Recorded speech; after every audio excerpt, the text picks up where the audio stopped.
kabi-kabila yata. Bakit naman po gano'n na Antikristo rito, Antikristo sa YouTube, Antikristo sa Facebook, Antikristo, Antikristo, Antikristo? Bakit? Gusto niyo po bang ma-meet ang Antichrist? Alam po ba ninyo ang indication kapag nakilala niyo ang Antikristo? It means that you are left behind. So, hindi po natin siya makikilala as born-again Christians dahil irarapture na po tayo ni Lord Jesus. So ito lang po ang gusto ko. Sabi ng Bible, mag-sharean tayo ng mga confident hope sa bawat isa na meron tayong blessed hope that one day, Jesus will come back. Kukunin tayo, doon tawag doon rapture. Pagkatapos nun, mangyayari ng mga terribling event na yan dito sa lupa. Dahil doon at doon pa lang po uusbong yan, yung hinihintay nilang Antikristo.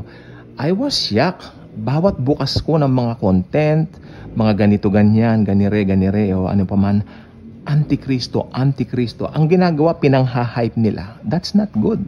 That's not good. Ang Antikristo hindi mamimit ng mga believers.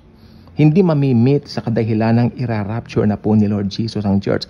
Rightly dividing the word of truth. Know your hermeneutics. Okay? Rightly dividing the word of truth. Bakit ang halaga nito? Sapagkat napakahalaga po na alam natin kung paano magsisimula ang mga bagay na ito. Magsisimula po yan sa araw ng rapture.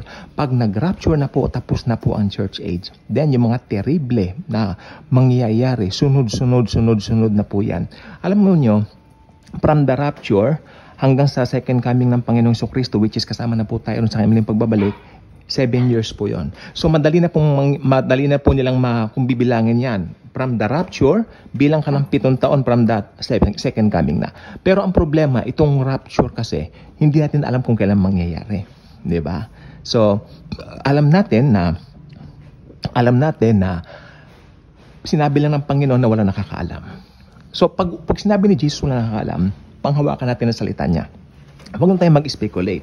Nakakahiya sa mga hindi born-again Christians. Dahil pinagtatawanan na po tayo. Hula. I mean, tama na yan.